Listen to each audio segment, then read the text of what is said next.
నమస్తే cricket lovers. ఈ రోజు మన వీడియోలో India versus England 5th T20 match లో అభిషేక్ శర్మ చేసిన సెన్సేషనల్ బ్యాటింగ్ గురించి ఇంట్రెస్టింగ్ అండ్ అనౌన్ ఫ్యాక్ట్స్ ఈ వీడియోలో చెప్తాను. వీడియో లాస్ట్ వరకు చూడండి. ఎండ్ లో ఒక క్రేజీ ఫ్యాక్ట్ ఉంటుంది. ఈ మ్యాచ్ లో అభిషేక్ శర్మ 54 బంతుల్లో 135 రన్స్ చేసి ఫ్యాన్స్ అందరినీ పిచ్చెక్కించేశాడు. ఇంగ్లాండ్ బౌలర్స్ కి అయితే ఫుల్ జట్కా తగిలిందని చెప్పాలి.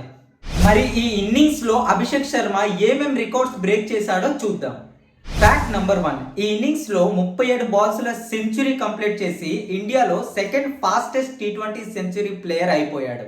ఈ రికార్డ్ ఫస్ట్ ప్లేస్ లో ఉన్న ప్లేయర్ ని గెస్ చేసి కామెంట్ అయితే చేయండి. ఫ్యాక్ట్ నంబర్ 2, ఈ మ్యాచ్ లో అభిషేక్ శర్మ 13 సిక్సెస్ కొట్టాడు. ఈ రికార్డ్ ముందు రోహిత్ శర్మ దగ్గర ఉండేది. ఇప్పుడు అభిషేక్ శర్మ తన కెప్టెన్ కూడా కౌంటర్ ఇచ్చేశాడు.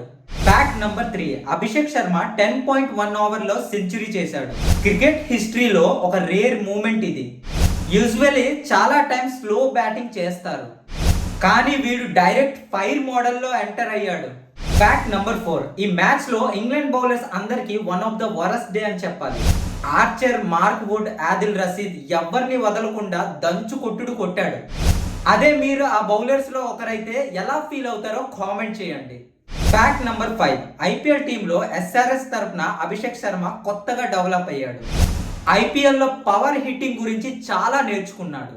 ఈ ఇన్నింగ్స్ లో కూడా ఐపీఎల్ ఎక్స్పీరియన్స్ వల్ల ఫుల్ కాన్ఫిడెంట్ తో బ్యాటింగ్ చేశాడు. సో ఫ్రెండ్స్, అభిషేక్ శర్మ ఈ ఇన్నింగ్స్ చూసి మీరు ఎంత ఎంజాయ్ చేశారు? అసలు వీడిని ఫ్యూచర్ ఇండియా ఓపెనర్ లాగా కన్సిడర్ చేయాలా? మీ ఒపీనియన్ కమెంట్ చేయండి. ఈ వీడియో నచ్చితే ఒక 6 కొట్టినట్టు ఒక లైక్ కొట్టండి. ఇంకా క్రికెట్ అండ్ ఫన్నీ కంటెంట్ కోసం నా ఛానల్ని సబ్స్క్రైబ్ చేసుకోండి. Thank you for watching. జై హింద్.